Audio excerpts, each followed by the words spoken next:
Donc je vais vous présenter le Slim Shad là. Donc la particularité de ce leurre, c'est que historiquement parlant, on avait commencé en 5 pouces. Pour la taille, il faisait 5, 6, 7 pouces. La particularité, comme on peut le voir ici, c'est qu'il est très plat. D'accord? Donc un corps très plat, une caudale sur l'arrière, qui est quand même pas mal orientée vers l'arrière, à 45 degrés là. Ça fait que c'est un leurre qui va offrir une silhouette assez importante au poisson, mais sans trop tirer dans la canne en fait. Ça fait que c'est vraiment la partie arrière qui va se contorsionner.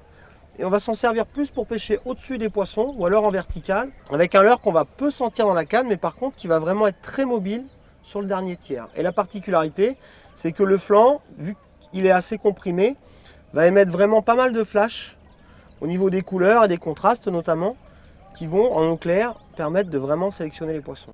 C'est un shad qui est sympa dans le sens où on peut utiliser une grosse bouchée sans que ça tire trop sur la canne, sans trop le sentir. Et c'est intéressant notamment en fleuve et en rivière, quand il y a un peu de courant là, ou quand on veut pêcher en vertical un peu rapide, ça évite d'être trop loin derrière le bateau, et donc d'avoir un meilleur suivi de la position du shad sous le bateau. Donc là je le lance et je l'anime très peu. Le shad fait le boulot. Là, le plus dur c'est de le conduire juste au-dessus des structures sans aller trop vite. Donc je le ramène lentement, en essayant de rester 1 mètre, 1 mètre 20 au-dessus de l'herbier. Donc dans le Slim Shad, j'utilise énormément les tailles 4 et 5 pour les sangres en linéaire et en vertical.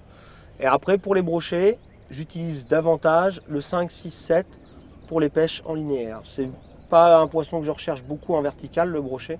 Donc c'est vrai que je préfère pêcher avec des têtes plombées un peu légères, à passer lentement au-dessus du fond, 1 ou 2 mètres si l'eau est très claire, avec une bouchée un peu conséquente, mais qui ne tire pas trop dans la canne. Donc dans ces cas-là, j'utilise le Slim Shad.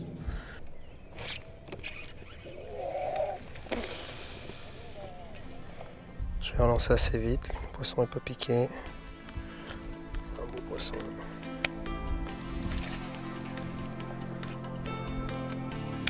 C'est surréaliste.